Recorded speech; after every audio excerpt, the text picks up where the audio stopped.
बिस्मिल्लाहिर्रहमानिर्रहीम। मौलाना रियाज जंगवी साहब का ये अरीज़ा इल्तिजा और मुक़द्दिमा यकीन करें बहुत पढ़ने के काबिल है। इसमें उन्होंने एक अहम तरीन नुक्ता ये उठाया है कि ये जो हमारे यहाँ कहा जाता है कि मुनाफिकीन अब ख़त्म हो गए, किसी पर हतमी तौर पर हुक्म नहीं लगाया जा सकता, इस इल्मी नुक्ते पर मज़ीद तहक़ीक़ की ज़रूरत है।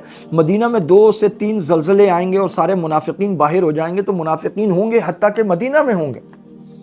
और कुरान करीम की बहुत सारी आयात अहादीस मुबारक दलाइल के अंबार लगाकर उन्होंने बताया कि मुनाफिकीन हम में मौजूद हैं, इस वक्त भी मौजूद हैं, जो बज़ाहिर दीन का लिबादा उड़े हुए हैं लेकिन अंदर से वो कुफर के साथ, नसरानियत के साथ और उनकी बी टीम का किरदार अदा करते हुए खड़े हुए हैं। इस वक्त उम्मत मुस्लिमा की पीठ में सबसे ज्यादा छुरा घोंपने वाले वो डायरेक्ट कुफार नहीं है, मुनाफिकीन है। मेरा ख्याल है कि ये जो अरीज़ा है और इल्तिजा और मुक़द्दिमा है, इसे तमाम उलमा और मशाइख की खिदमत तक पहुँचना चाहिए। ये एक अहम तरीन इल्मी अरीज़ा है जो हर एक की खिदमत तक पहुँचना चाहिए।